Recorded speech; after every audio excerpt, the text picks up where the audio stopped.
I was one of the most competitive. Like my mom always talks about how competitive I always was. I guess my mother's father, my grandpa Murray, Clarence Murray, he was really competitive and kind of a sore loser, and I guess I got that from him.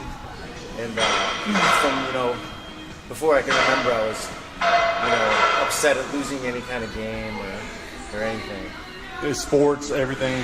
Sports, games, playing cards, whatever.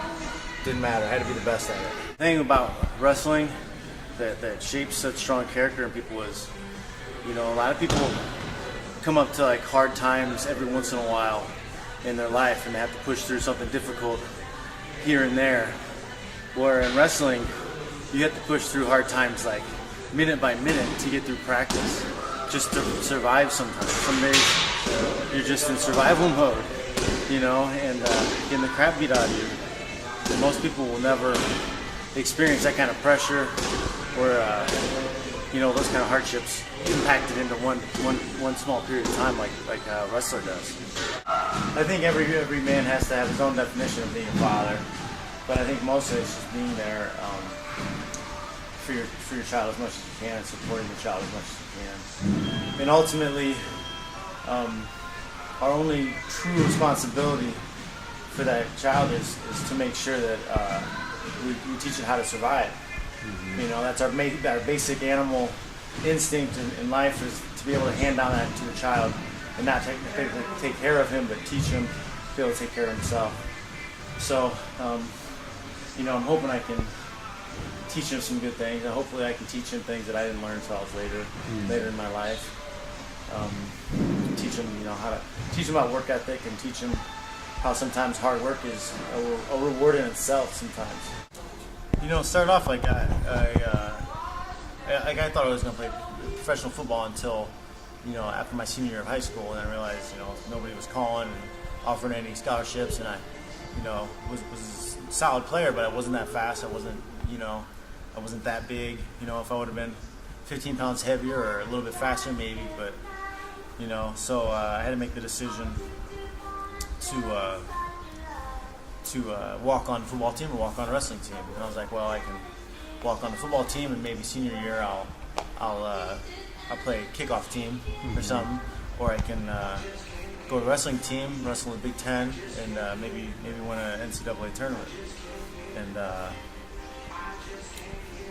And then at the end of my college career, I didn't really start wrestling well until my second to last year, my junior year of eligibility.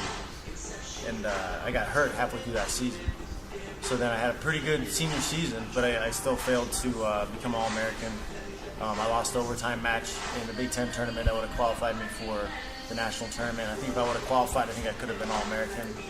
But I just didn't do it. But I was still getting better as a wrestler all the way through the Big Ten tournament. So I was kind of upset that I was done competing. So, it was in my head, what do I do? Should I try to possibly make an Olympic team or try this fighting thing? Because my assistant coach, Tom Erickson, had been fighting in Pride for a little while, and he's been working out with guys like Gary Goodrich and Mark Coleman in our wrestling room sometimes. And I would jump in just as an alternate workout sometimes.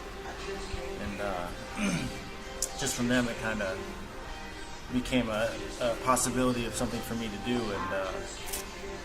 And student teaching didn't really leave a good taste in my mouth. I wasn't like, I can't wait to get a classroom after I went to junior high. I just the whole way of the system, how it works. And was that was your degree was in? Yeah, education, PE, and history. Mm-hmm. And it's a broken system, and I didn't want to get stuck in there because. If I went and tried the fighting thing, didn't work out, I could always come back and teach.